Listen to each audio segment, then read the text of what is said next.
Bien, saludos para todos. Seguimos con el tema de la fotogrametría para cerrar el tema de los principios físicos. La semana pasada hablamos de la refracción en particular. Empezamos con todo lo que tiene que ver con la onda electromagnética y lo que puede suceder cuando entra en contacto con un objeto en la superficie terrestre, en la atmósfera o en la superficie de los océanos.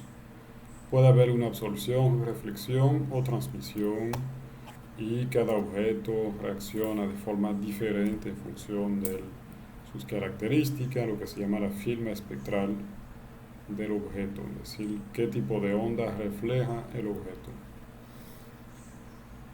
Hablamos entonces de refracción, ¿por qué? Porque es un tema que tenemos que manejar bien a la hora de hablar luego de los lentes de la cámara. Y definimos dos ángulos, un ángulo de incidencia, un ángulo de refracción y dos medios, un medio más denso que el otro y un medio menos denso que el otro. Y también agregamos este elemento aquí que es la normal a la superficie de contacto entre los dos medios.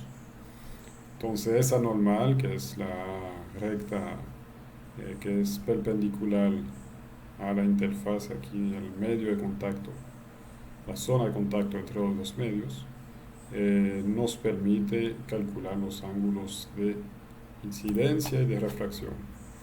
El índice de refracción de un material lo vimos con esa fórmula, n es igual a c sobre nu, en este caso la velocidad de la luz en el material de interés. Y la ley de Snell, que es importante porque nos dice que hay una correspondencia entre el índice de refracción y el ángulo de incidencia, el índice de refracción del primer medio y el ángulo de incidencia, y el índice de refracción del segundo medio y su ángulo de refracción. Si la refracción, si la luz sigue una trayectoria perpendicular a la interfaz, si sigue entonces la normal, no hay refracción. Y si el ángulo de incidencia tiene un valor, por ejemplo aquí de 25 grados, y la luz proviene de un medio menos denso, entonces el ángulo de refracción será más pequeño que el ángulo de incidencia. Bueno, anotar que si exageramos mucho ese ángulo de incidencia, es decir, si la luz llega de forma eh, casi horizontal a la interfaz, pues llegaremos probablemente a tener una reflexión de la luz, es decir, esa luz no penetrará el segundo medio, o sea que esa refracción tiene un límite.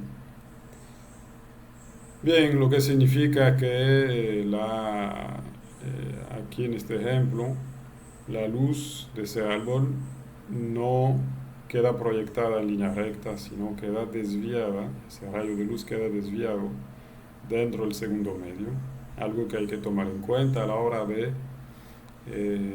poner un lente en una cámara, saber hacia dónde se van a proyectar esos rayos de luz, hacia el fondo de cámara.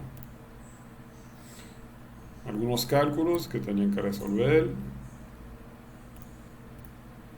Y aquí hablamos de que en un lente típicamente tenemos dos refracciones. Una al momento de que la luz entre al lente, cuando pasa del aire al lente, al material del lente, que puede ser vidrio, plástico o así.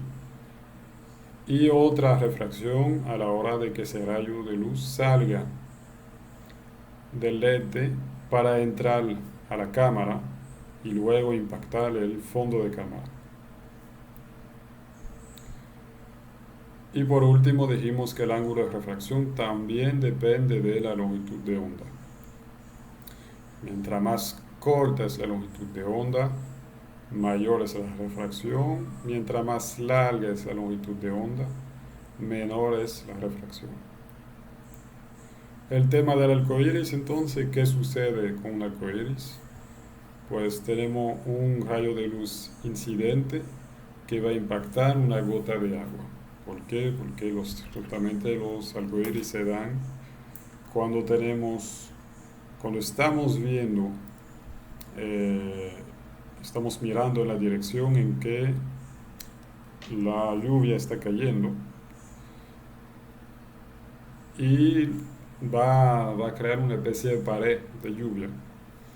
Los rayos de sol entonces impactan esa pared de lluvia, entran en las goticas de agua y dentro de las gotas de agua van a pasar por un fenómeno de refracción que difiere en función de la longitud de onda. Es decir, que el ángulo en que salen esos rayos de luz no va a ser el mismo, fíjense ahí, este ángulo aquí es casi horizontal, ahí queda mucho más inclinado, no es el mismo en función de la luz. Nosotros como observador estamos entre el sol y esa pared de agua. Tenemos el sol en nuestra espalda y estamos mirando hacia la pared de agua. ¿Qué vamos a ver entonces?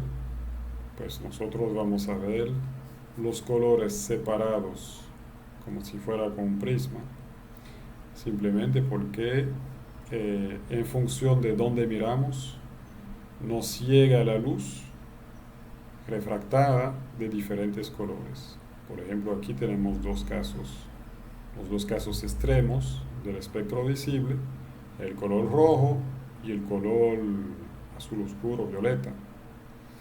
¿Qué sucede? Veo el color rojo si miro en esta dirección, porque en esta dirección la luz solar entra en la gota, queda refractada, separada entonces, en función del color, y solamente la luz roja puede llegar a mis ojos. La luz que quedó refractada en verde y en azul o aquí en morado, violeta, queda refractada pero en una dirección que no llegará a mis ojos.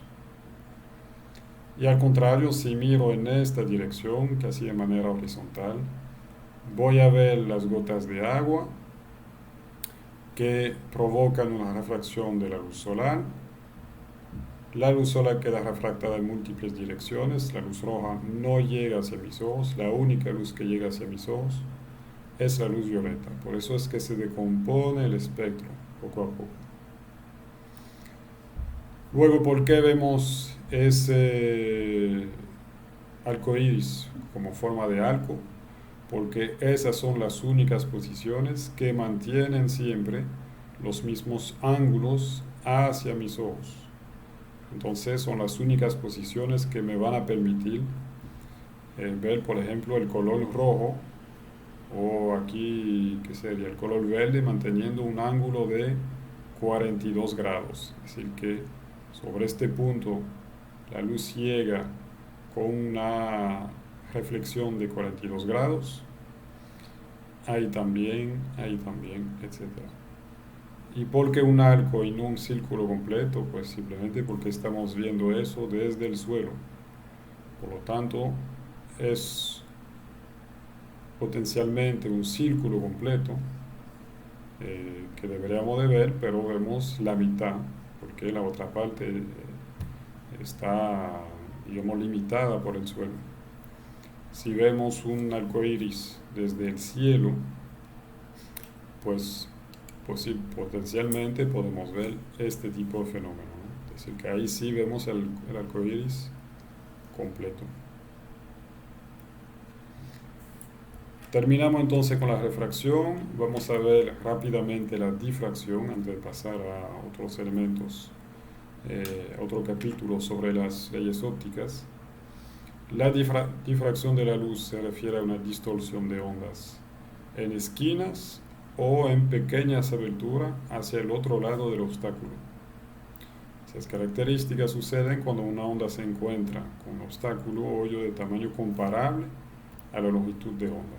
Es decir, que por ejemplo aquí estamos viendo una onda que se propaga de izquierda hacia la derecha. En rojo están los picos, en azul están los valles. Ustedes ven que alternamos picos y valles simplemente porque la onda se está propagando. Aquí tenemos que imaginarnos que tenemos un obstáculo que no permite que la luz pase. Ahí también. Y el único hoyo que encontramos está aquí, en esta zona. Fíjense que en este ejemplo tenemos un hoyo muy pequeño y en este segundo ejemplo tenemos un hoyo grande. ¿Qué sucede cuando tenemos un hoyo pequeño? Pues se da un fenómeno de difracción. Ustedes ven como la onda queda, digamos, dispersada aquí, abierta, simplemente porque tenemos un hoyo que se acerca a la distancia que hay entre dos crestas, es decir, a la longitud de onda de esa onda incidente. Aquí al contrario, si el hoyo es más grande, pues la luz mantiene más o menos una trayectoria más recta. Bien. Vamos a imaginarnos que aquí a la derecha tengo eh, un fondo de cámara. ¿Qué sucede? Este rayo de luz que llega aquí, cuando pasa por el hoyo, pasa por un fenómeno de difracción. Es decir, que en vez de que su energía quede plasmada en un solo punto o una zona limitada, lo que vamos a tener al contrario es una difracción que hace que su energía cubra gran parte del fondo de cámara. Conclusión en mi imagen. El objeto que proyectó ese rayo de luz se va a ver muy borroso. Vamos a ver la imagen de ese objeto sobre muchos píxeles. Aquí al contrario, la luz de ese objeto queda proyectada de manera privilegiada siguiendo esta trayectoria. Por lo tanto, la imagen de ese objeto quedará proyectada sobre todo aquí, sobre 1 o 2 píxeles del fondo de cámara. Conclusión, la imagen será mucho más nítida. Aquí una pequeña ilustración en concreto del fenómeno de difracción. No es con una onda electromagnética, es con una onda mecánica, que son las olas. Pero ustedes ven bien cómo el oleaje que llega de forma paralela a ese borde aquí, cuando pasa por el hoyo, va a provocar un fenómeno de difracción. Se abre totalmente el ángulo aquí de propagación de la onda. Vamos a ver entonces ahora las leyes ópticas. Esas leyes ópticas nos permiten entender cómo se comporta la luz dentro de la cámara al pasar por el lente. Vamos a hablar también de las características de la cámara, es decir que con una cámara lo que queremos es captar suficiente luz como para imprimir una imagen en el fondo de cámara y queremos que esa imagen sea lo más nítida posible para poder distinguir muchas informaciones en esa imagen. Y para eso vamos a tener que modificar algunos parámetros de la cámara de tal manera a alcanzar ese objetivo. La óptica es algo relativo a la visión. Corresponde al estudio de fenómenos asociados con la generación, transmisión y detección de radiaciones electromagnéticas. La óptica describe generalmente el comportamiento de la luz visible, es decir, desde donde terminan, perdón, los ultravioletas hasta donde inician los infrarrojos cercanos. Toda la parte visible que nuestros ojos pueden captar. Pero también a veces se incluye dentro de ese término de óptica la luz no visible que está cerca de esa parte visible, es decir, la luz ultravioleta, UVB y UVA, y las radiaciones infrarrojas, en particular los infrarrojos cercanos.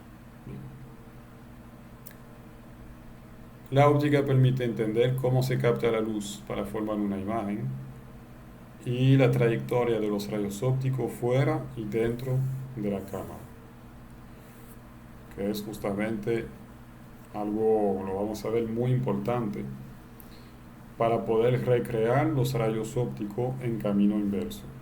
Como dijimos inicialmente, es lo que haremos con la geometría estereoscópica. Haremos el camino inverso, es decir, sabemos dónde están las dos cámaras y vamos a proyectar los rayos ópticos desde el fondo de cámara hacia el terreno virtual para crear un modelo. Entonces tenemos que entender muy bien cómo se comportan esos rayos ópticos cuando salen del terreno, atraviesan la atmósfera, pasan por el lente, entran al fondo de cámara y por fin alcanzan el fondo de cámara. Aquí que tenemos, pues tenemos un objeto. Aquí son sus diferentes rayos de luz que quedan reflejados por el objeto, por su tronco, por su follaje. Van a quedar reflejados en múltiples direcciones. ¿Se acuerdan de otra ilustración que teníamos? La luz solar impacta el objeto y ese objeto va a reflejar la luz en múltiples direcciones. Si viéramos eso en 3 dimensiones, pues lo reflejaría como una especie de semiesfera en todas las direcciones. Aquí pusimos una cámara, un esquema de cámara, con aquí un fondo de cámara que es sensible a la luz para crear una imagen. En esta configuración no podría funcionar. ¿Por qué? Porque fíjense, por ejemplo, aquí. Aquí yo tengo un pequeño elemento que es sensible a la luz solar, que podría crear una imagen, o sea, podría presentarnos en la imagen final un nivel de energía que corresponde a un objeto, pero en este caso fíjense que llegan los rayos de luz a la vez de la base del tronco y también del tope del follaje. Es decir que ahí tengo rayos ópticos que se mezclan. Conclusión, aquí en este elemento del fondo de cámara yo estoy acumulando la energía del follaje verde, del tronco marrón y al final lo que se va a ver es una mezcla de todo eso. Obviamente también esta parte del follaje manda sus rayos en esta dirección, esta parte del tronco también, etcétera, etcétera. No hay forma de separar esos rayos ópticos. Y lo que tengo aquí es una mezcla de los rayos reflejados por todos los objetos y todas las partes de los objetos que están aquí. Lo mismo sucede con todos los píxeles aquí o todas las pequeñas partes que componen el fondo de cámara. Puede ser aquí una película, si es una película son pequeñas moléculas, elementos químicos, y si es un CCD, pues aquí tenemos unos píxeles, unas celdas que van a formar píxeles. Conclusión, si dejo la cámara así, lo que veo al final es una imagen con mucha luz y más nada, no se distingue absolutamente nada. Es lo mismo que sucede cuando anteriormente se abría una película fuera de la cámara. Para los que conocieron eso, las películas se entraban en la cámara y lo que no se debía de hacer nunca era sacar esa película, abrirla, porque si la abrimos se expone a toda la luz y queda totalmente saturada de la luz que reflejan todos los objetos y no se ve nada. Entonces, ¿cómo producir una imagen? Pues el principio que se inventó hace mucho tiempo es el principio de la cámara oscura. Es decir, que lo que vamos a hacer es crear una especie de caja De hecho, eso se puede hacer hasta con una cajita de cajón de zapato, una caja de zapato. Y lo que vamos a hacer es hacer un hueco aquí muy pequeño. Bien. ¿Por qué? Porque ese hoyo pequeño va a permitir, de cierta manera, filtrar esos rayos.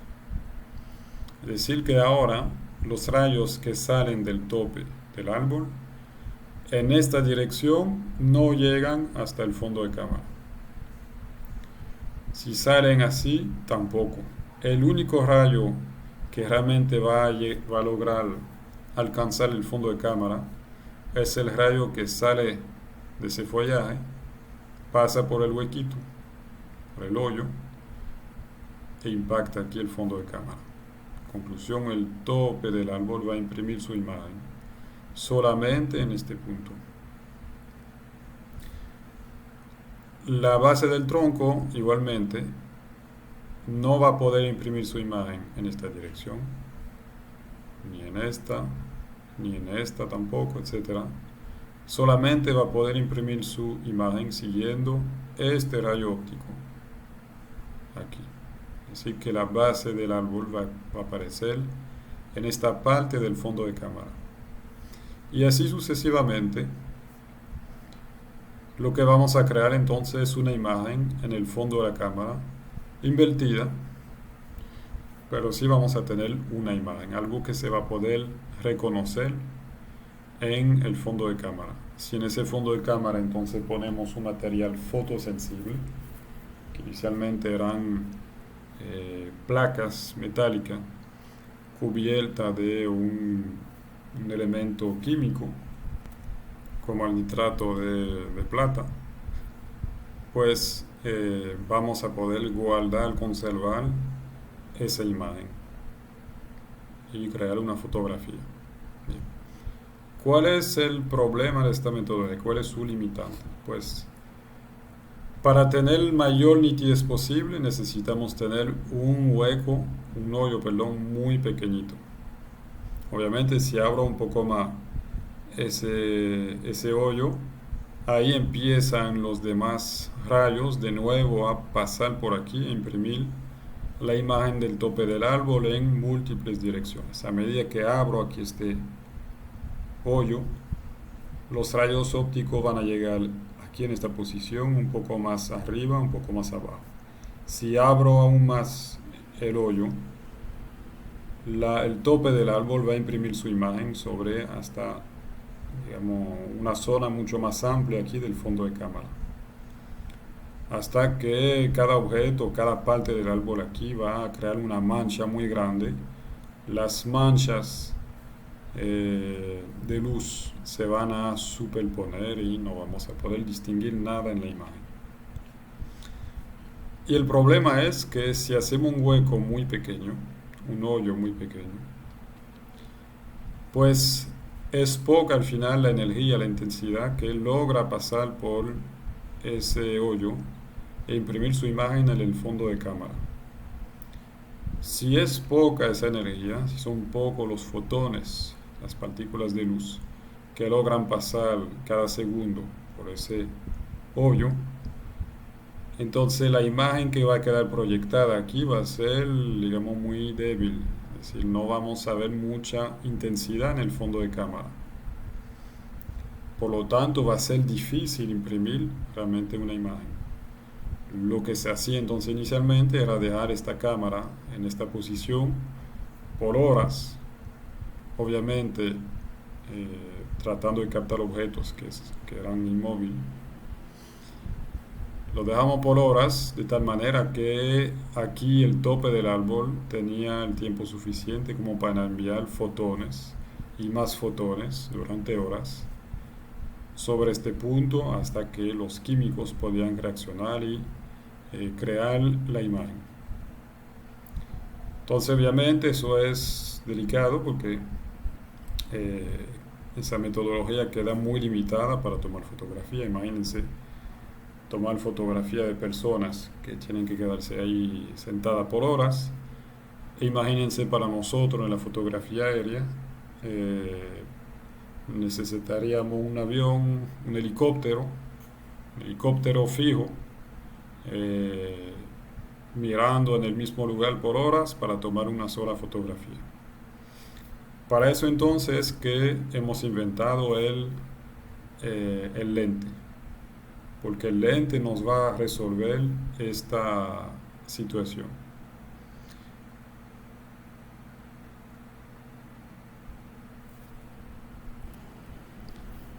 En la cámara, que es el dispositivo que permite proyectar los rayos ópticos sobre una superficie sensible a la luz en el fondo de cámara, tenemos en la zona de entrada uno o varios lentes, un diafragma. Un diafragma es un elemento de la cámara que permite abrir o cerrar, simplemente como si fuera una puerta de entrada de la luz.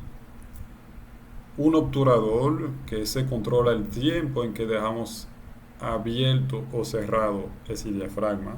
Generalmente es una fracción de segundos, pero al contrario, si queremos tomar fotografía de noche, lo vamos a dejar abierto por segundos, minutos o hasta horas.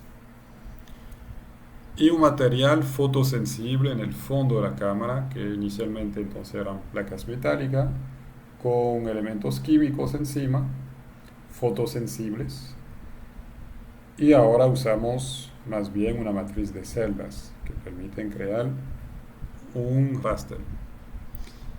Esos tres elementos están relacionados por la ley de reciprocidad y deben ser tomados en cuenta para obtener suficiente iluminancia en el fondo de cámara como para poder formar una imagen.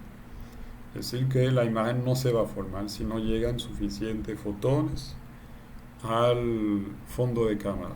Para eso entonces usamos esa ley de reciprocidad, es decir, que si por ejemplo cierro el diafragma, es decir, que la apertura máxima de la cámara va a ser pequeña, como era el ejemplo aquí, un hueco muy pequeño, entonces va a tener que tener un obturador que aplique un tiempo de obturación muy largo, lo que le había dicho, como unas horas.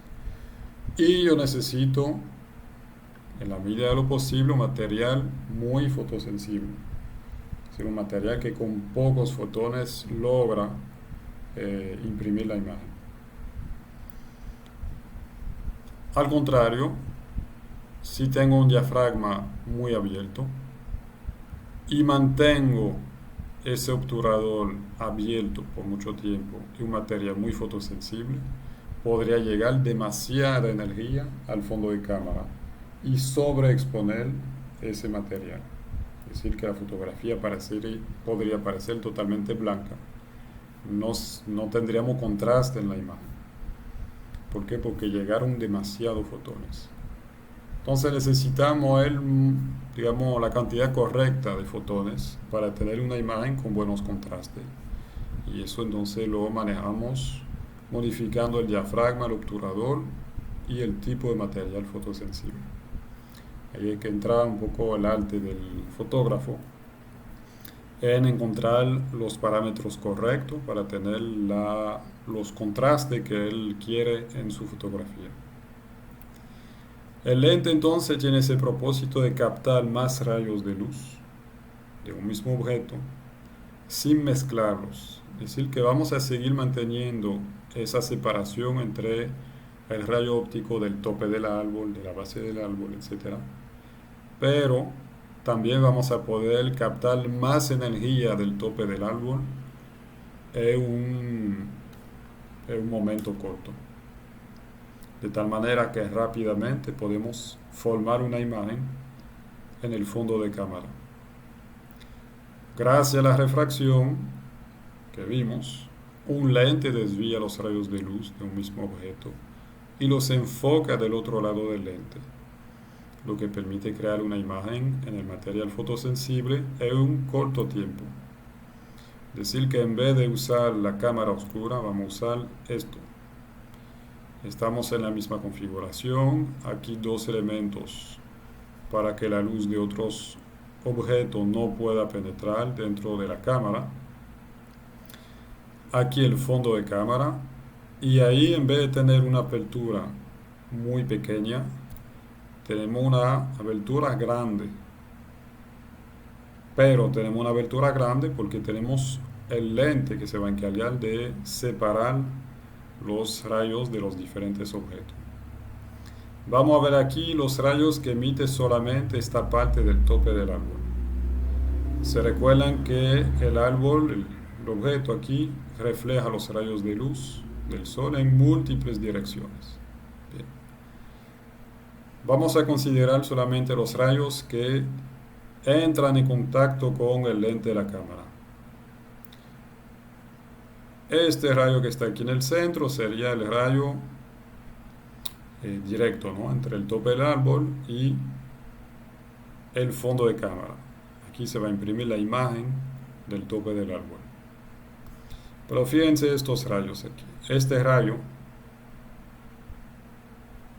si quitamos el lente, debería de imprimir su imagen ahí, en el lugar equivocado. El rol del lente es, por el fenómeno de refracción, desviar ese rayo para que él también imprima su imagen, en el mismo punto que el primer rayo que vimos anteriormente. Lo mismo sucede con este rayo. Si sigue su trayectoria, inclusive ni siquiera llega al fondo de cámara, pero queda desviado por el fenómeno de refracción, queda refractado y va a imprimir su energía también en el mismo punto. Es decir que tenemos múltiples rayos ópticos aquí, realmente es un flujo de luz que va a quedar desviado para imprimir todas las energías exactamente en el mismo punto. Vamos a tener entonces una imagen que se imprime rápidamente, porque hay mucha luz que llega cada segundo, cada fracción de segundo a ese punto, y todos esos rayos de luz corresponden al mismo objeto. Entonces una imagen que se va a crear también con nitidez. No tengo aquí una gran mancha de energía que proviene del tope del árbol, sino un solo punto. Vamos a ver los rayos que salen de la base del árbol. Pues fíjense que estamos en la misma configuración. Todos los rayos ópticos que entran en contacto con el lente quedan refractados hacia un solo punto, y ahí voy a tener la imagen de la base del tronco que queda impresa rápidamente y con precisión sobre el fondo de cámara. Por eso es que, si ustedes se fijan, necesito un lente relativamente grande, porque si es grande permite dejar pasar la luz y permite tomar una fotografía rápidamente. En una fracción de segundo tengo suficientes fotones como para imprimir la imagen del árbol en el fondo de cámara. Aquí tenemos una cámara de un elemento que se llama el China Mapping Telescope, que fue montado en los años 2000 sobre un satélite, y fíjense que aquí tenemos un lente bastante grande para poder captar la imagen. Significa que rápidamente voy a tener suficientes fotones para imprimir la imagen, a pesar de que el satélite se desplaza a una velocidad muy grande, como a 10.000 metros por segundo, alrededor del planeta, 10.000 kilómetros por segundo. Y entonces necesito tener una abertura grande para poder captar mucha energía. Ese lente está principalmente hecho de vidrio, de plástico. Es transparente para la sonda de interés. ¿Qué significa eso? Que hay una transmisión de la onda electromagnética para esas ondas, para las ondas que nos interesan, por ejemplo la luz visible, los infrarrojos cercanos, etc. A lo mejor ese lente no transmite otro tipo de onda. A lo mejor las ondas ultravioletas, al contrario, van a quedar reflejadas para no penetrar dentro de la cámara. Tiene un índice de refracción superior al aire, obviamente, ya vimos que el vidrio tiene típicamente un valor de un índice de refracción de 1.5 o por ahí. Tiene dos superficies de contacto entre medios que llamamos los dioptras. Así que aquí tenemos varios ejemplos de cortes de lentes. Los dioptras son esa superficie de contacto. Si se acuerdan, hablamos de eso cuando dijimos que un rayo tiene una primera refracción cuando entra en contacto con el primer dioptra y tiene una segunda refracción cuando entra en contacto con el segundo dioptra. Un término importante aquí es el eje óptico, porque lo vamos a ver a la hora de corregir algunas distorsiones provocadas por el lente, que es el eje que pasa por los dos centros de curvatura de la superficie del lente. Es decir, que si aquí tenemos un lente, de nuevo es un corte del lente, aquí tenemos una superficie de curvatura, es un lente, como lo ven aquí, biconvexo.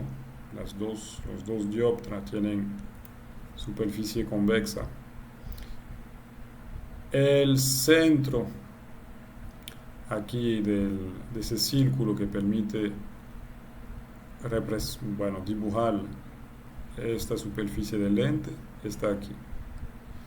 El centro del otro círculo que permite dibujar aquí la segunda superficie está aquí. Entre esos dos centros podemos pasar una línea imaginaria que se llama el eje óptico. ¿Por qué es importante? Porque cualquier rayo de luz que siga ese eje óptico no queda refractado. Y realmente es el único rayo de luz que no va a quedar refractado por el lente. Si viene un rayo de luz en esta dirección, aquí ustedes ven que hay un ángulo de diferencia con la normal. La normal pasaría por aquí. Hay un ángulo entonces de incidencia y del otro lado la luz va a quedar refractada. Pero en esta posición, fíjense que el eje óptico es también la normal aquí de esos dos dioptras. Por lo tanto, aquí no hay ninguna refracción. ¿Por qué es importante? Porque eso nos va a servir de referencia sobre el fondo de cámara para identificar el punto donde no hay ninguna refracción. Y a partir de ese punto, a medida que nos alejamos de ese punto, hacia los bordes del fondo de cámara, pues mayor va a ser la refracción. El rayo óptico que pasa por el eje óptico es el único que no tiene refracción. Los rayos de un objeto muy lejano y ubicado sobre el eje óptico tienen una trayectoria paralela al eje óptico. Se enfocan todos en un mismo punto, el foco, o mejor dicho, el punto focal del lente. Vamos a ver esto. Fíjense de esta situación acá. Aquí el objeto queda bastante cerca de la cámara. Por lo tanto, los rayos ópticos de un mismo punto aquí convergen hacia ese punto, es decir, no llegan de forma paralela, sino llegan con cierto ángulo de tal manera que convergen hacia este punto. Convergen aquí, divergen allá. Si alejo este árbol, lo alejo bastante, lo alejo como cuando estamos en la situación de tener una cámara montada en un avión y abajo, a veces a 1000 metros de separación, tenemos un árbol. Fíjense que esos rayos van a llegar de forma casi paralela al lente, prácticamente de forma paralela, como es el ejemplo que tenemos aquí. Aquí esos tres rayos de luz, obviamente es un experimento, ¿no?, para tratar de simplificar un poco la situación para que sea más, para ilustrar, digamos, la situación. Pero esos tres rayos en teoría pertenecen a un mismo objeto que está simplemente ubicado muy lejos. Llegan entonces esos tres rayos del mismo objeto de forma paralela o casi paralela. Bien. Si este objeto está ubicado sobre el punto focal, perdón, sobre el eje óptico, entonces esos rayos paralelos, van a converger del otro lado del lente sobre un solo punto que se llama el foco o el punto focal. Es importante porque ahí es que yo tengo que poner mi fondo de cámara. Ahí es que los rayos de luz de un mismo objeto convergen hacia un solo punto y me da la mejor resolución o nitidez posible en la fotografía. Si pongo mi fondo de cámara más para atrás, fíjense que los rayos de luz de un mismo objeto quedan esparcidos, distribuidos sobre una superficie mucho más grande. Se va a ver borroso. Si la pongo más cerca del lente, por igual, esos tres rayos van a quedar dispersos sobre una gran superficie del fondo de cámara. Entonces ahí es que debo de poner mi fondo de cámara. Eso es así para fotografías que se toman con objetos muy lejanos, cuando los rayos llegan de forma paralela. Para fotografías que se toman de cerca, cuando por ejemplo ustedes fotografían un amigo, hay otro tipo de geometría que nos dice que no debemos poner el fondo de cámara aquí en el punto focal, sino quedaría más para atrás. No es el tema para nosotros ahora, entonces vamos a quedarnos con esa regla. El fondo de cámara debe pasar por el foco, punto focal. Bien, en la fotografía aérea que hacemos con aviones. Adicionalmente, si tengo rayos que llegan desde otro objeto, el objeto también está muy lejos, está en la superficie terrestre, nosotros estamos aquí en el avión, también llegan de forma paralela y también van a converger todos hacia un punto que quedaría por aquí, a la vertical del foco. Es decir que a lo largo del fondo de cámara van a enfocar todos los rayos, van a converger todos los rayos de todos los objetos que tenemos en la superficie terrestre. Y mi fotografía completa va a quedar nítida. Esto es solamente una ilustración de lo que da un lente con dioptra que no es un lente aquí convergente, sino divergente. No tiene mucha aplicación para lo nuestro. La ubicación de ese foco, la distancia focal, depende del lente usado. Entonces eso es muy importante. Fíjense aquí que la distancia focal, que es la distancia entre aquí el centro del lente y el foco, punto focal, aquí hay una distancia que se mide típicamente en milímetros. Esa distancia depende de qué? Pues únicamente aquí de la forma del lente. Si el lente fuera otro, fíjense que aquí ni siquiera converge. Si yo tuviera una superficie más convexa o menos convexa, un poco más plana, no tendríamos el punto focal en el mismo lugar, quedaría más cerca o más lejos. Entonces eso es muy importante. En función del tipo de lente, la distancia focal, la posición aquí del foco, no es la misma.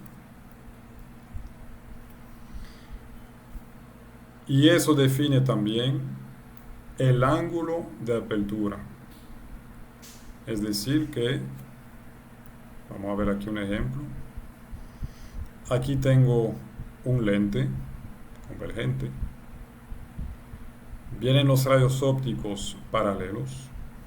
Resulta que en este ejemplo son rayos que siguen el eje óptico, entonces el objeto está sobre el eje óptico, pero como dijimos, podrían llegar de otro objeto, llegarían también de forma paralela. Pasan por el lente, hay dos fenómenos de refracción, uno aquí, otro ahí, por cada rayo, uno aquí, otro ahí, etc. Imprimen su imagen aquí en el punto focal, en el foco F. Como dijimos, ahí es que voy a poner mi fondo de cámara sobre un objeto teórico que se llama el plano de foco infinito. El plano de foco infinito que es este plano que corresponde al, a un foco que se crea con objetos que están en el infinito, que están a una distancia infinita, entre comillas, es decir, una distancia muy grande para nuestra cámara, de tal manera que todos los rayos llegan de forma paralela. Aquí tengo la distancia focal, es decir, desde el centro del lente hasta este foco, eso me da la distancia focal F. Esa distancia focal F depende del lente. Nuestro lente nos da la distancia focal F. Y aquí tenemos una abertura, es decir, que los rayos que vamos a captar provienen como máximo de esta dirección. Los rayos que llegan desde esta dirección no pueden entrar por el lente. Nuestro lente ve solamente este ángulo que tenemos acá. ¿Qué pasa si modificamos el lente? Aquí estamos en el caso enfocado, es decir, que tenemos una imagen con nitidez y tenemos un ángulo de abertura aquí relativamente cerrado. Si cambio el lente, fíjense que tengo un lente aquí que tiene una superficie más convexa que en el caso anterior. Aquí era un poco más plano, digamos, aquí es más convexo. Primeramente el ángulo de abertura se abre más, es decir que voy a ver una superficie mayor si mi cámara está en un avión y está mirando hacia el suelo. Estoy viendo un territorio, un espacio más grande en una sola fotografía. Bien. Pero fíjense, aquí no modifiqué la posición del fondo de cámara. Y resulta que tengo un problema. Porque si cambio el lente, la distancia focal F se reduce aquí en este ejemplo. La distancia focal cambia. La posición del foco cambia. Y la posición del plano de foco infinito cambia también. Estaría aquí. Conclusión, si modifico el lente de mi cámara, tendría que modificar también la posición aquí de mi fondo de cámara. Eso se alcanza en cámaras comunes con ese, digamos, con un juego de lentes, es decir, que no tenemos un solo lente, sino varios, que pueden cambiar de posición para modificar la posición del foco. En una cámara aérea, lo que llamamos una cámara métrica, queremos evitar tener diferentes lentes. ¿Por qué? Porque con las vibraciones, etcétera, puede haber alteraciones en la trayectoria de los rayos ópticos. ¿Y por qué queremos una cámara extremadamente bien calibrada para poder recrear el camino inverso de los rayos ópticos?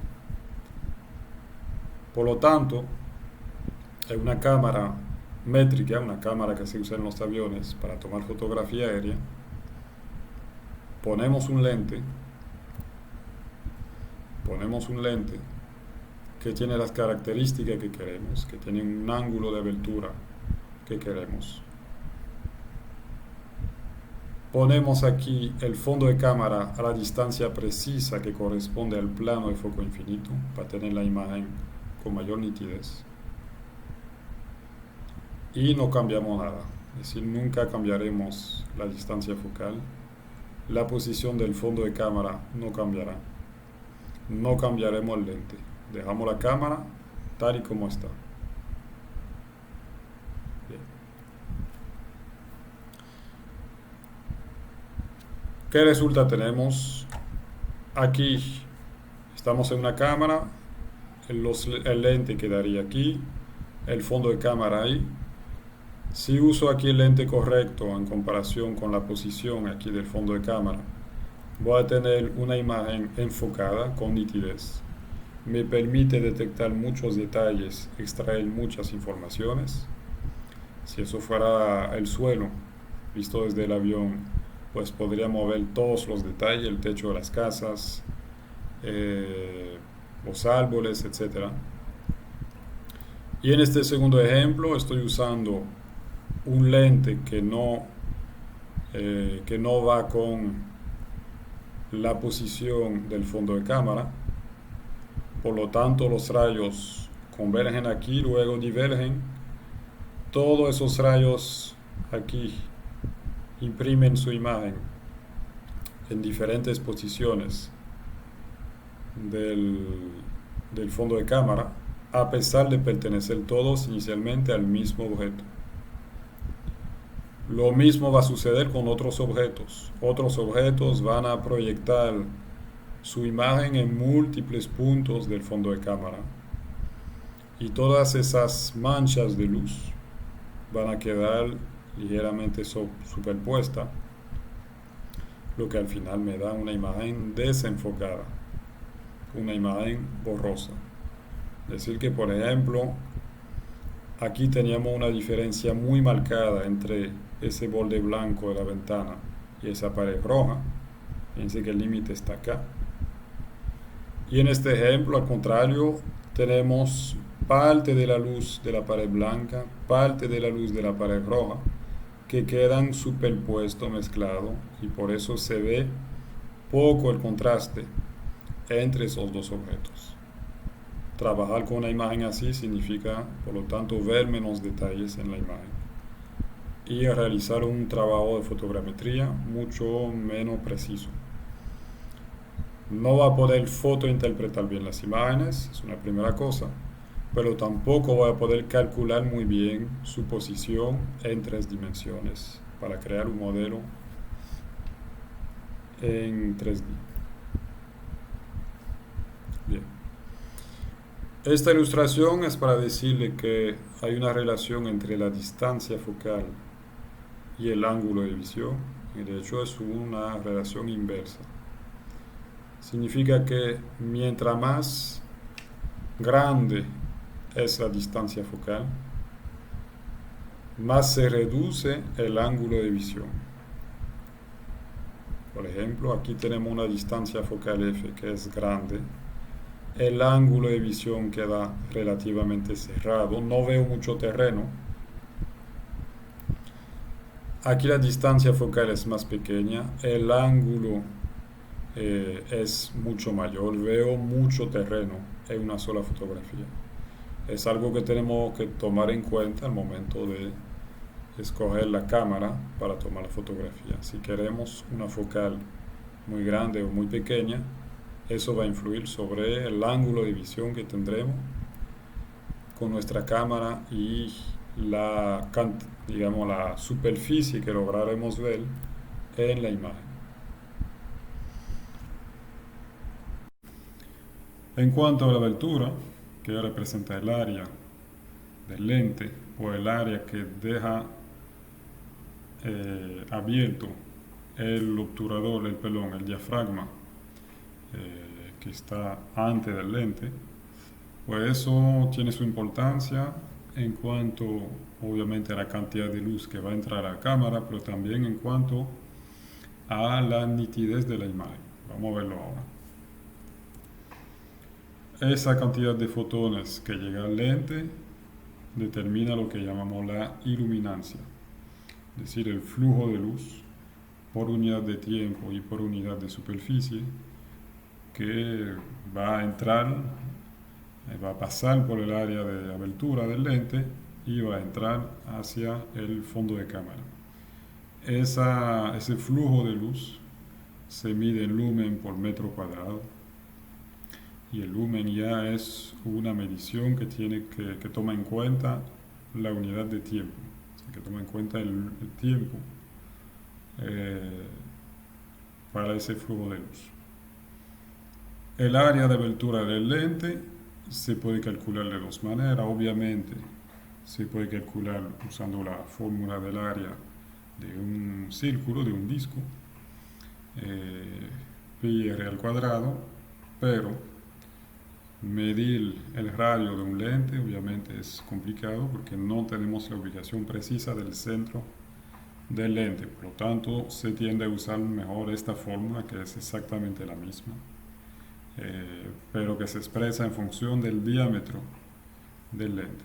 Medir el diámetro es en concreto mucho más fácil que medir el radio del lente. Entonces aplicamos esta fórmula y tenemos el área de abertura del lente.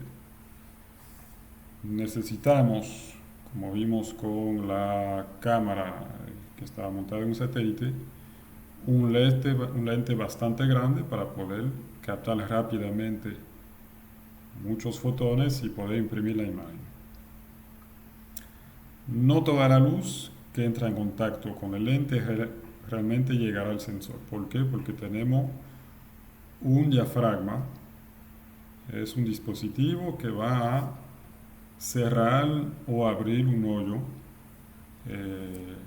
detrás del lente para regular la cantidad de luz que realmente puede entrar a la cámara. Hay una relación entre el área de abertura, tomando en cuenta el diafragma, es decir, el área de abertura que deja pasar el diafragma. Si por ejemplo vemos esto, fíjense que aquí el diafragma está totalmente abierto y en este caso está casi cerrado. Ese es el área que nos interesa, el área realmente que deja abierto el diafragma, no el área, digamos, del lente total, ya que el diafragma es lo que va realmente a determinar el área que se usa del lente. Entonces hay una relación entre esa área y la focal.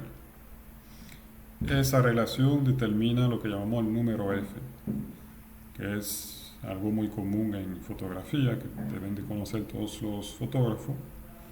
Y ese número F entonces nos da una información sobre esa relación entre esos dos elementos.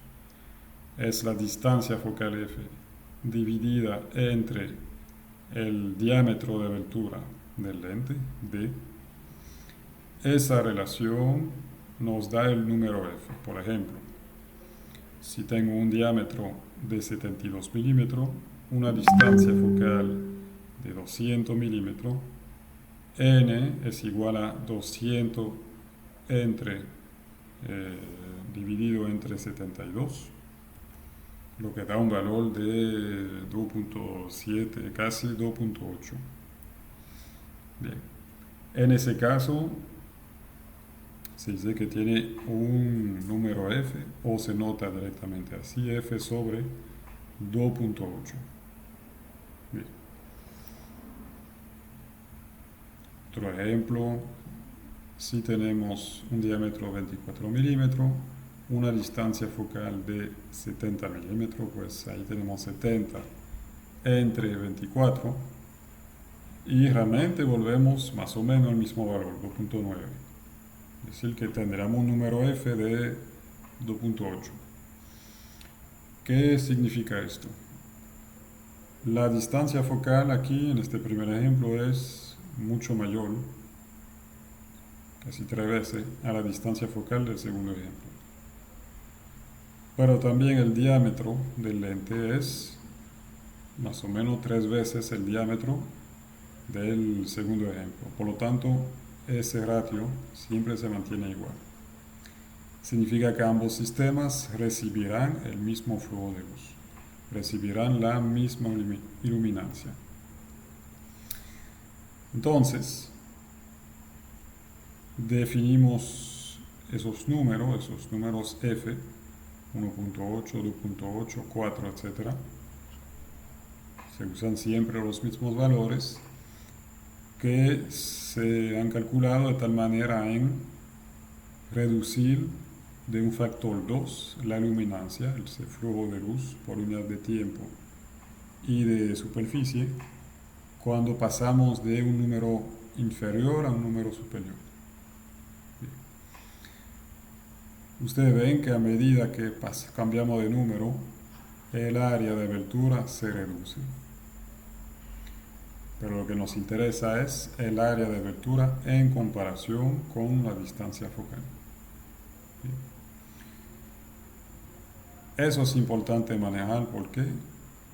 Porque define, como dijimos, la iluminancia, la cantidad o el flujo de luz que va a poder llegar a la cámara. Obviamente, mientras más abierto, mayor es el flujo de luz, más luz podemos captar en una fracción de segundo y podemos producir una imagen con un tiempo bastante corto. También sobre un material que no sea muy sensible a la luz. Aquí tenemos también un tema, es que vamos a tener un ángulo de vista, un field of view muy abierto. Tiene su ventaja, como dijimos, en la fotografía aérea, porque vamos a cubrir una extensión muy grande del terreno y eso significa que haremos menos fotografía para poder cubrir con pares estereoscópicos el territorio nacional, por ejemplo. O sea que los costos se reducen. Tiene una desventaja en el sentido de que eso favorece algunas distorsiones y aberraciones en la fotografía, es decir, que vamos a tener problemas de geometría y hasta de colores en la fotografía si dejamos ese diafragma muy abierto. Y también cuando tenemos el diafragma muy abierto se reduce la profundidad de campo, es decir, el espacio en que podemos tener nitidez en la fotografía, algo que vamos a ver más para adelante. Y aquí estamos en el caso contrario, podemos mejorar la profundidad de campo, es decir, que los objetos relativamente cercanos y lejanos aparecerán nítidos en la fotografía, pero vamos obviamente a limitar la iluminancia. Por lo tanto, yo necesito en el fondo de cámara un material que sea muy sensible a la luz, o voy a necesitar dejar el obturador abierto por más tiempo. En un avión eso es un problema, obviamente, porque nuestro avión se desplaza y no podemos tener el obturador abierto por mucho tiempo. También vamos a hablar de eso más para adelante. Bien. Conclusión: en fotografía aérea tendemos a tener un número F bastante bajo, justamente para tener un field of view, un ángulo de vista muy abierto, cubre mucho espacio y poder captar suficiente luz en un tiempo corto, porque el avión se desplaza y eso podría crear un efecto borroso con el desplazamiento del avión. Tampoco necesitamos una profundidad de campo tan buena, porque nuestro avión vuela a una altitud bastante alta y los objetos no tienen una gran diferencia en cuanto a su distancia en comparación con el avión. Es decir, que entre el tope de una montaña y el fondo de valle las distancias son pocas generalmente en comparación con la altura de vuelo del avión. Vamos a explicar todo eso. Aquí tenemos el lente sin diafragma. Ustedes ven que pueden entrar todos los rayos de luz. Y resulta que las distorsiones que provoca el lente en su borde pueden no quedar, no pasar exactamente por el punto focal. Por lo tanto, aquí no tenemos un punto focal bien definido y eso va a crear un problema en la imagen. Aquí tenemos un diafragma que limita los rayos que pasan por los bordes del lente y por lo tanto se mejora esa convergencia de los rayos del mismo objeto hacia un punto focal particular.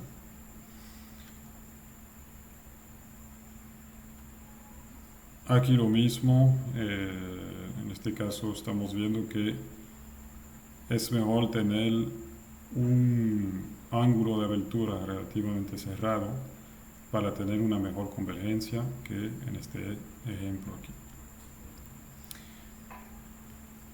La abertura influye, como les dije, sobre la profundidad de campo que determina el espacio en que los objetos aparecerán con nitidez en la fotografía. Una abertura pequeña, como una F11 por ejemplo, permite tener nitidez sobre todos los objetos que estén más cercanos o más lejanos. Pico de una montaña o fondo de valle. Como dijimos, eso no importa tanto para un vuelo alto. Eso sí va a importar más para un vuelo de dron, por ejemplo. ¿Por qué? Porque un vuelo de dron típicamente estamos a unos 50 metros, 100 metros, puede ser más, puede ser menos de ahí. Es decir, que estamos relativamente cerca del suelo. Y por lo tanto la profundidad de campo es un elemento que tenemos que tomar en cuenta para asegurarnos de tener fotografía que no tenga un efecto de borroso en función de si estamos viendo el tope de una montaña o una colina o el fondo de valle. Bien.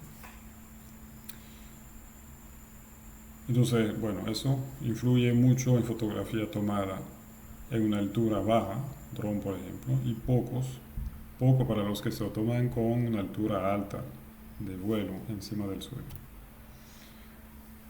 De eso se trata cuando hablamos de profundidad de campo. Si yo tengo, cambiar otros elementos de la cámara, si yo tengo un diafragma abierto aquí, ¿qué sucede?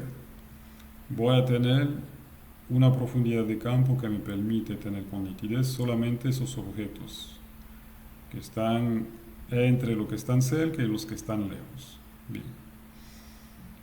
Eso es un problema. Si lo vemos no con una fotografía horizontal sino vertical, significa que los objetos que están muy cerca de la cámara, que sería el tope de la montaña, se verían borrosos. Los objetos que están en medio de la montaña, a media distancia, se verían con nitidez, y los objetos que estarían en el fondo de valle se verían de forma borrosa de nuevo. Bien. Entonces, para eso es que necesitamos, en este caso, tener un número F mayor, es decir, entonces, un diafragma más cerrado en relación también con la distancia focal, de tal manera en que tengamos mayor profundidad de campo. Y ustedes ven que todos los objetos, los que están cerca de la cámara y los que están lejos de la cámara, todos aparecen con nitidez. Eso es algo que tenemos que tomar en cuenta en un dron y no tanto cuando hacemos un vuelo con un avión de alta altura. Recuerdan que la altura se define en base a una referencia cualquiera, que puede ser para nosotros aquí el suelo de la zona de interés. Sin embargo, tenemos un límite con ese número F, y es que una abertura muy pequeña provoca una difracción de la luz, como hemos visto en los principios físicos. Es decir, que típicamente limitamos número F a un número 16. ¿Por qué? Porque si cerramos aún más la abertura, de nuevo en comparación con la distancia focal, pues sucede un fenómeno de difracción que va a alterar la nitidez de toda la imagen. Y aquí de nuevo tenemos ejemplos de diferencia en función del diafragma, en función de la diferencia número F, mejor dicho. Aquí con un diafragma eh, aquí con un diafragma abierto, un número F pequeño, aquí con un diafragma cerrado, un número F grande. Ustedes ven la diferencia, que tenemos una mejor profundidad de campo y aquí por igual.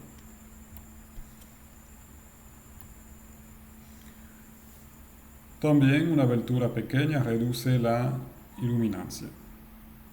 Si se recuerdan la ley de reciprocidad que dijimos entre el diafragma, la, eh, la sensibilidad de la película o del fondo de cámara en general y el obturador, el tiempo en que dejamos abierto, dejamos pasar la luz al interior de la cámara. Bien. Por lo que si tenemos una abertura más pequeña, un número F más grande, tendríamos que mejorar la sensibilidad del material fotosensible o aumentar el tiempo de exposición para poder formar una imagen, para que lleguen suficientes fotones y poder formar una imagen con nitidez y con contrastes que nos permiten encontrar los objetos en la imagen. En fotografía terrestre, cuando hablamos de la sensibilidad del material, se usa una escala de la norma ISO, por eso se habla del ISO de la película. Entonces hay películas con ISO de 100, 200, etc. Mientras mayor es el número, el valor, mejor es la sensibilidad de esa película. En fotografía aérea análoga, entonces también que usan película, se mide la sensibilidad usando otra referencia que se llama la AFS, Aerial Film Speed, que también nos dice qué tan sensible o no es la película.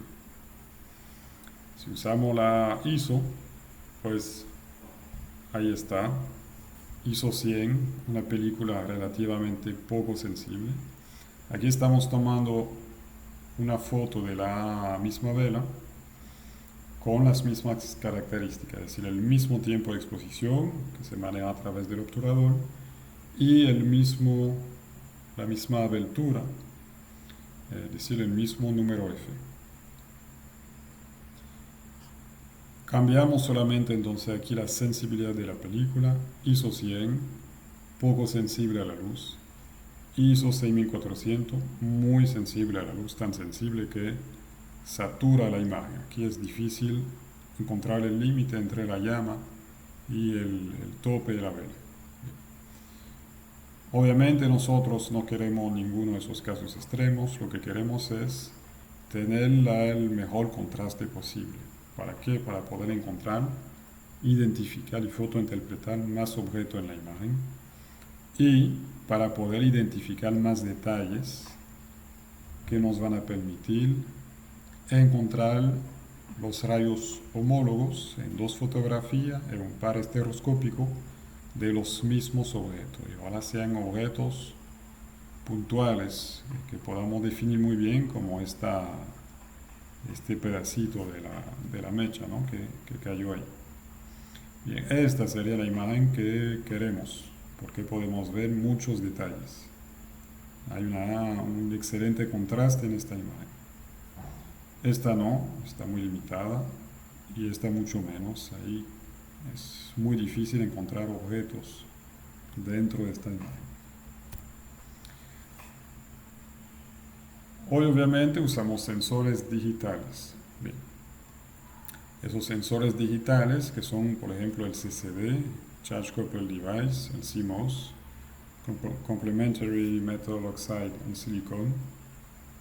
Ya hemos hablado de eso en teledetección, pero lo retomo rápidamente. El Charge Coupled Device, que es el tipo de sensor que se usa típicamente en los satélites.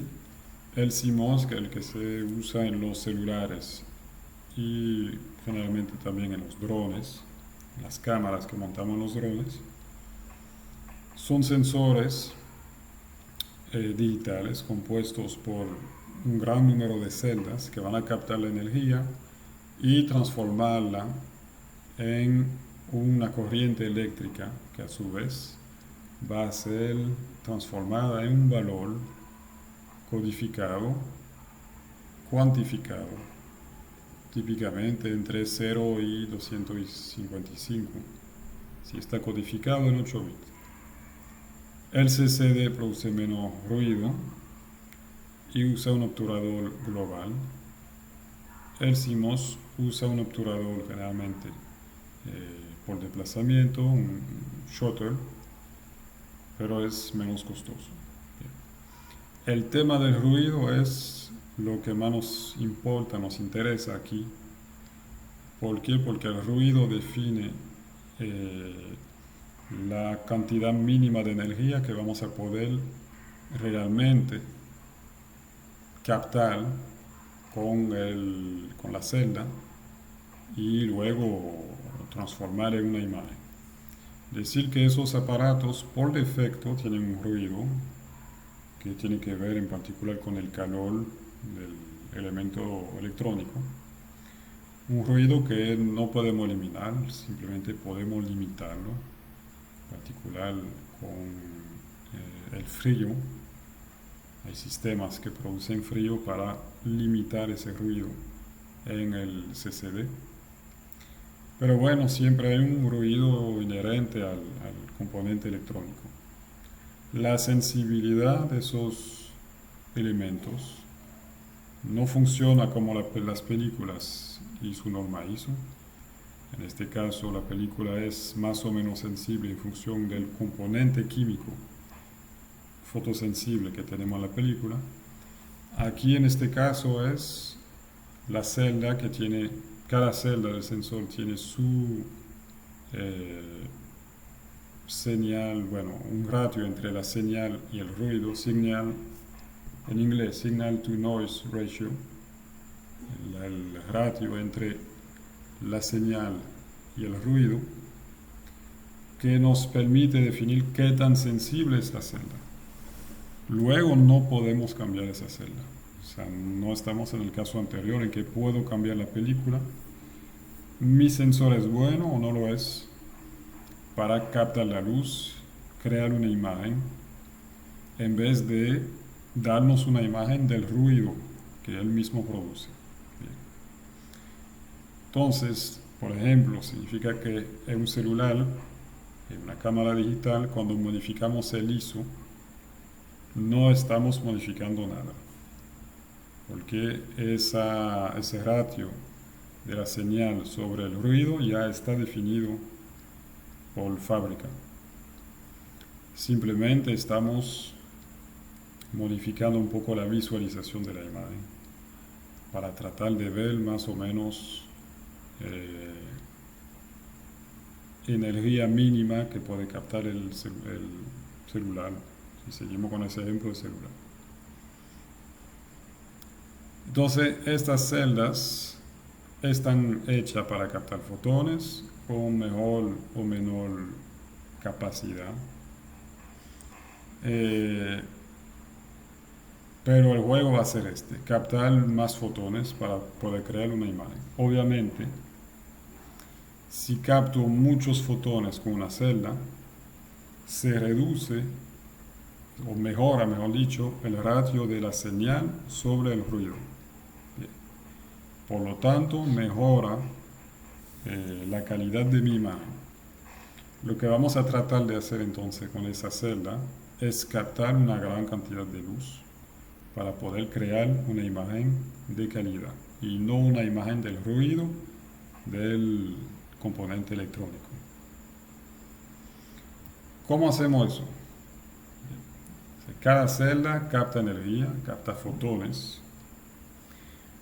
Esos fotones, si queremos usarlo para crear una imagen a nivel de gris que abarque toda la luz visible, una imagen pancromática, pues simplemente lo vamos a dejar en el fondo de cámara, detrás del lente, para que capte todos los fotones sin discriminación. Si queremos crear diferentes colores, entonces vamos a tener que separarlos, como si fuera con un prisma. En realidad se usan unos filtros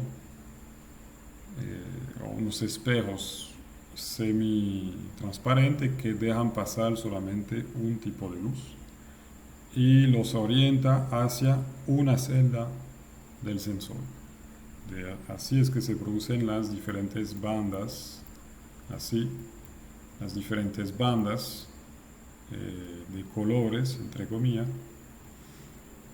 para producir una imagen satelital o cualquier imagen digital de ahora. Es decir, que las imágenes que toman sus celulares también funcionan de la misma manera. Perdón. Bien.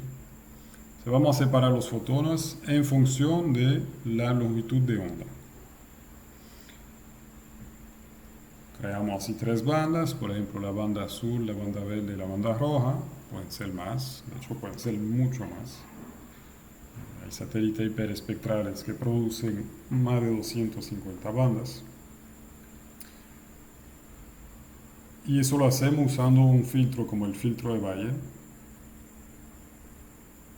o usando unos espejos. Bien.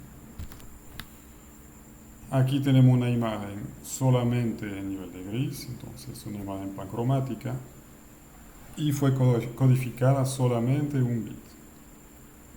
Entonces ahí estamos cuantificando la energía que llega a la celda.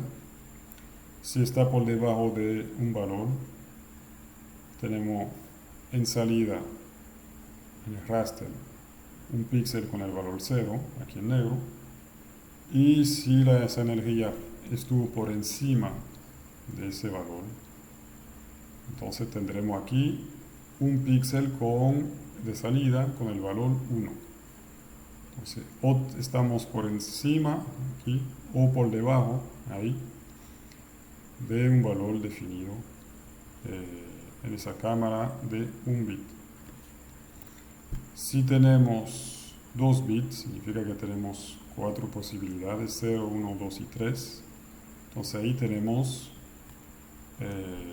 esas 4 categorías, todas definidas por un valor, umbral, que nos permite tener aquí una mejor resolución, que llamamos resolución radiométrica, una mejor separación de los valores de energía que fueron captados por las celdas. Y aquí una imagen en 8 bits, 256 niveles de intensidad que pueden ser plasmados en la imagen. Todo eso es una imagen de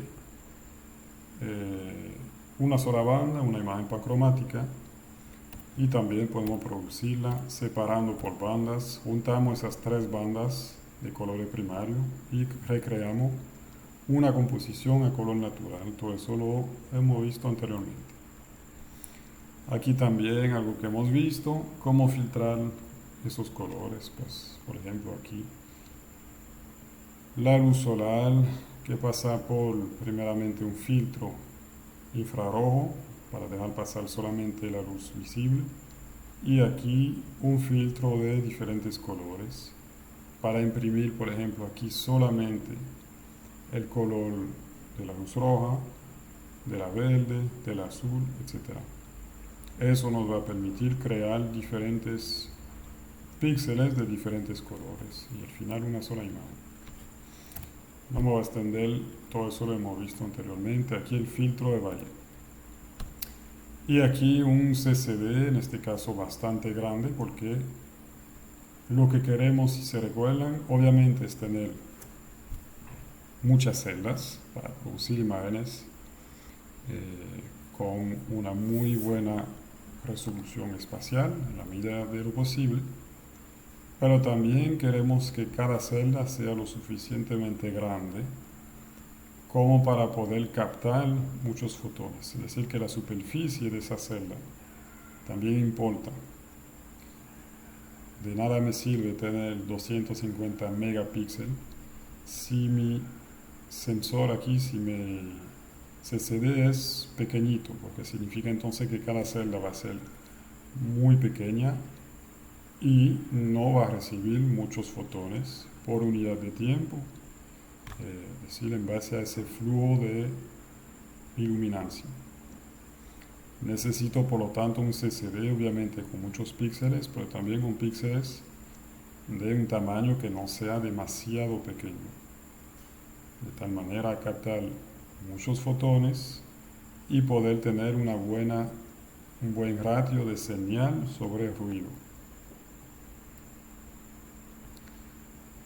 Y terminamos con el obturador. El obturador define la sensibilidad, perdón, define el tiempo de exposición de la película o del CCD, es decir, el tiempo en que nuestro lente o nuestro diafragma va a quedar abierto para exponer ese fondo de cámara. Si modificamos el número F hacia un valor grande, entonces un diafragma cerrado, si la sensibilidad del fondo de cámara no puede ser mejorada y necesitamos captar más luz, la otra opción que nos queda entonces es aumentar el tiempo de exposición.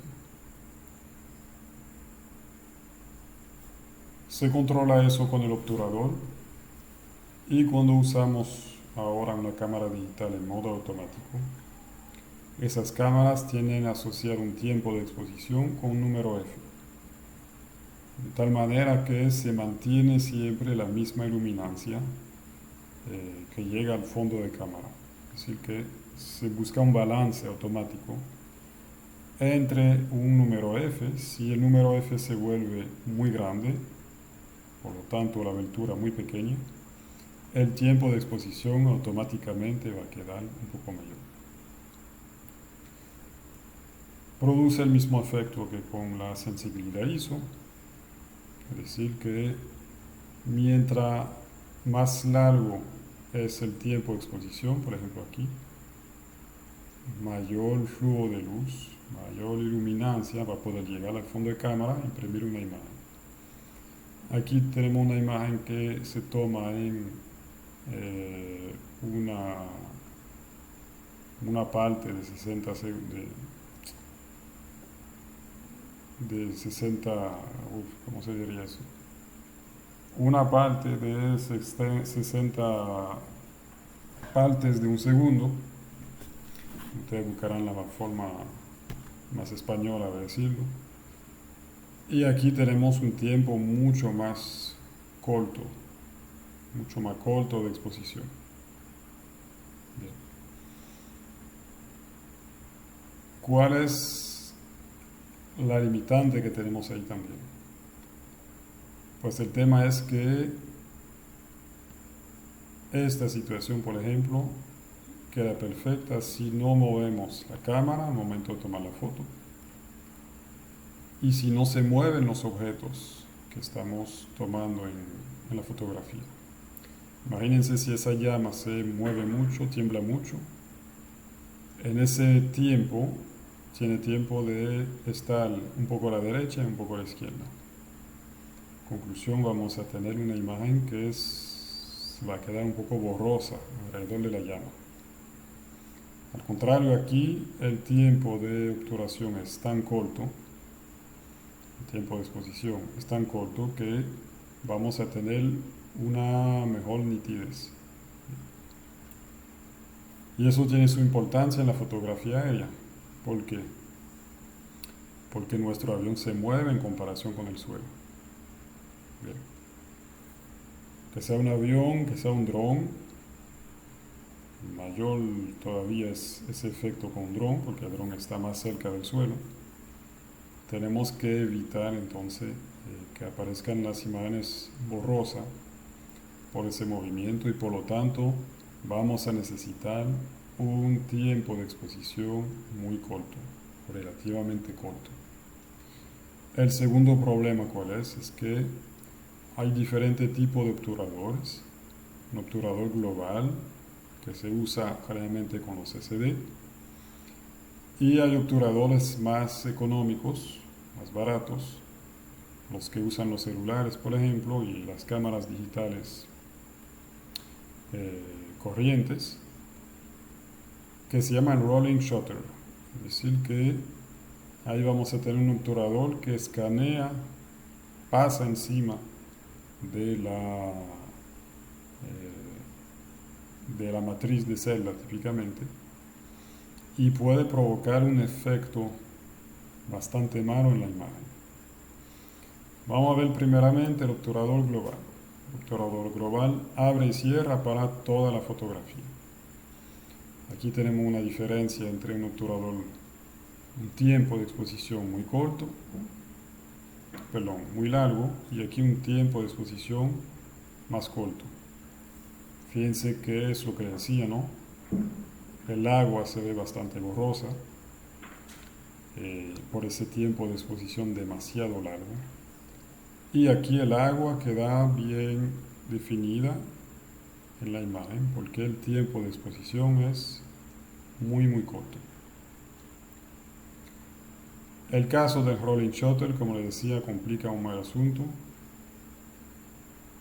Funciona como si captáramos el suelo barriendo en la imagen de arriba hacia abajo. Vamos a ver un ejemplo aquí.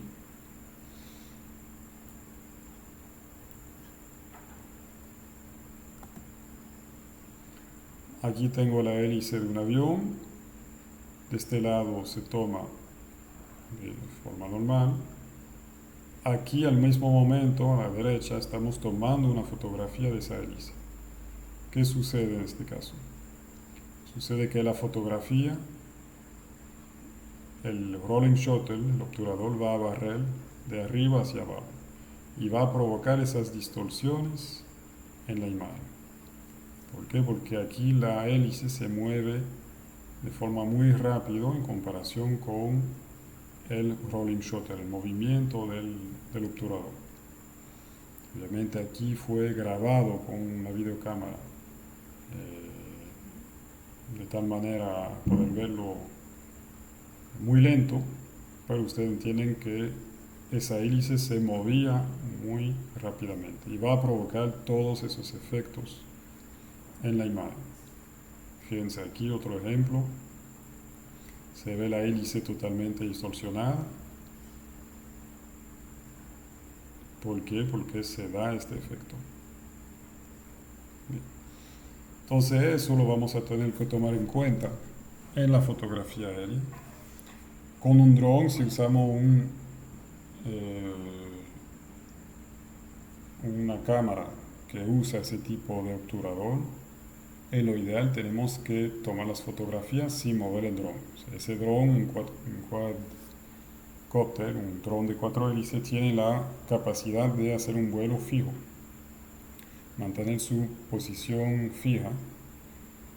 Vamos a usar entonces esa configuración para tomar la fotografía en lo ideal, en vez de desplazar el dron y tomar fotografía una detrás de la otra. Entonces movemos el dron encima de un terreno, tomamos la fotografía, luego se desplaza, se vuelve a parar, toma la segunda fotografía, etcétera, etcétera, para evitar ese efecto. Y en un avión vamos a usar cámaras particulares que tienen un obturador global para evitar este efecto. Y vamos a tener que usar una cámara que tiene un obturador que puede ser bastante corto, o sea, dar un tiempo de exposición bastante corto para evitar cualquier distorsión como este ejemplo aquí, que se debe al desplazamiento del avión encima del terreno. Lo que importa aquí es el desplazamiento relativo. En este caso es el agua que se mueve, la cámara se queda fija. En el avión es lo contrario, el terreno queda fijo, pero la cámara se mueve con el avión. Entonces necesitamos un valor más corto, ¿no?, de tiempo de exposición. Conclusión, vamos a usar en los aviones esas cámaras, una cámara métrica, que son cámaras que primeramente tienen excelentes lentes, lo que limitan las distorsiones y aberraciones, es decir, todas esas deformaciones que podríamos tener en la imagen. No las elimina, pero las limita lo más posible. Tiene una focal fija y larga, pero también tiene un diámetro de lente bastante grande. Es decir, que al final el número F no es grande. ¿Para qué? Para tener un ángulo de abertura bastante amplio, poder cubrir mucho terreno con las cámaras, de tal manera a limitar el número de fotografías que tenemos que hacer para cubrir el territorio de un país entero, con pares estereoscópicos. Tiene un amplio fondo de cámara, como vimos con el CCD, por ejemplo. Mientras más grande ese fondo de cámara, mejor podrá ser luego la calidad de nuestra imagen y la resolución espacial que tendremos en esa imagen. Son cámaras también resistentes a vibraciones, entonces tienen unos elementos para limitar los efectos de las vibraciones del avión en la cámara, lo que podría alterar su óptica y todo el proceso de toma de la fotografía. Y tiene un obturador rápido, 1/100, 1/1000 segundos, para evitar esos efectos que dijimos que se deben al desplazamiento del avión.